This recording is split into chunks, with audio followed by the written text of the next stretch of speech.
umuntu ushaka kugabanya umubyibuho yirinda kunywa arya. Icyo ni kimwe. Ntashozaho, ntanywa ari kurya, ntabanza. Amazi yanywa mu gitondo abyutse, akongera kuyanywa nimugoroba, ariko ku biryo yagera ku isahani akarya ibiryo gusa bitagira ikinyobwa. Icyo ni kimwe. Kabiri, afata igihe cyagenewe guhagarika ikigaburo. Ibyo bita jeûne hebdomadaire. Akagira igihe cyagenewe kureka kurya rimwe mu cyumweru, kugira ngo igifu cye kidahanuremo indurwe. Yarangiza maze uwo munsi iyo waretse kurya, umubiri ushaka kwirya. Iyo ushatse kwirya ukamura indurwe, ugakamura amavuta, noneho uwo munsi ariko ukanywa ukakora bya bintu ngo ni jeûne sec.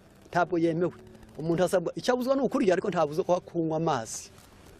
Noneho kubwibyo aya mazi yanyoye akokora urugimbu rwose n'indurwe, ukabyihagarika. Yarangiza uwo munsi urugimbu rwari ruhishwe mu bikano, mu bizigira, mu nda, mu mukondo, byose bigasohoka, kuko umubiri w'umuntu ufite aho ubika urugimbu. Icyo ni icya kabiri. Ku ngingo ya gatatu, umuntu aba agomba kurya bita repas frigare. Ni igihe cyagenewe kurya ibyo kurya bitaryoshye, aribyo Daniel yavuze ngo nta byo kurya biryoshye nigeze nasamira.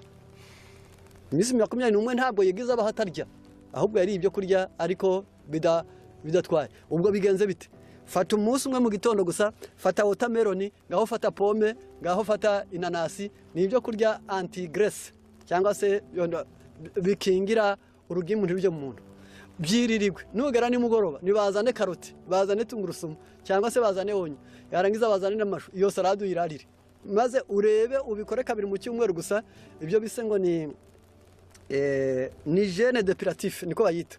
Bavuga ngo ni ukwiriza ubusa kubereho koza umubiri.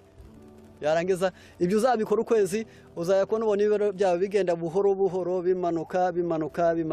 Naho ibi byo kubeshya ngo ugiye kuri siporo, ngo ugiye gutangira ubunini, ujya kuvayo apeti yikubye gatatu. Yarangiza firiti waryaga y'ikirayi kimukarya no ibirayi 10. Ariko none irakeneyeho gake. Irakenewe, ariko atari kugabanya ubunini, ahubwo ari ukomeza imitsi no kwirambura, gukomeza amagufa no gusohora ibyuya n'amasukari. Umubyibuho udakomoka ku cyo bita ihererekanya murage uravurwa, ariko dukwiriye no kubaho tunazi ngo mbese ni ryari barwana n'umubyibuho. Umuntu afite icyo bita feruje, aho udasobwa kurenga ni ibiro 82. Igihe cyose ubonye ubirenze, uba ugomba kumenya neza ko ari nk'imodoka ivuye mu muhanda. Yivuye mu muhanda rero ntibavuga ngo nicyo, biba birangiye. Niyo